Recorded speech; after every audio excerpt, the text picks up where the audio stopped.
बारी।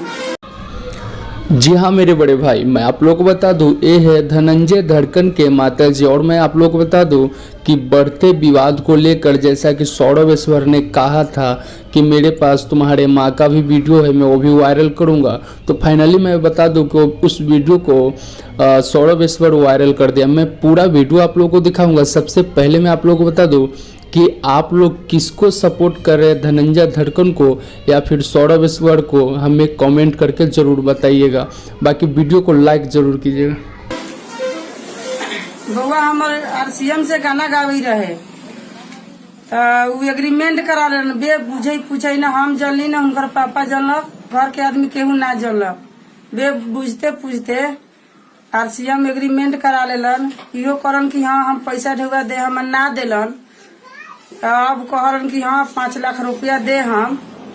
आ सौरभ बुआ के में कोनो अथी नहीं खे, उ देखे बलन कि हाँ घर में एकरा घर दुआर नहीं खे, घर दुआर बनावेला वो RCM से झगड़ा करलन।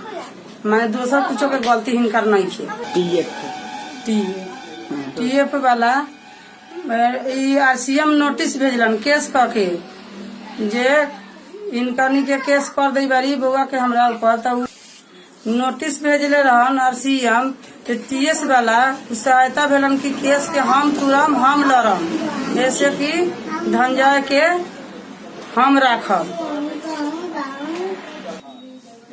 फिर अब कहलन RCM वाला जे हाँ हम 5 लाख रुपया दे हम, तब बउआ हमर वहाँ चल गए। भाई लोग, मैं आप लोग को बता दूं कि सौरभ ईश्वर और धनंजय धड़कन का जो विवाद है वो बढ़ता ही जा रहा है। अब आप लोग इसमें किसको सपोर्ट कर रहे हैं, हमें कमेंट सेक्शन में कमेंट करके ज़रूर बताइएगा। बाकी दोस्तों, मैं आप लोग को बता दूं, धनंजय धड़कन हमेशा कुछ न कुछ विवाद में फंसते रहते हैं।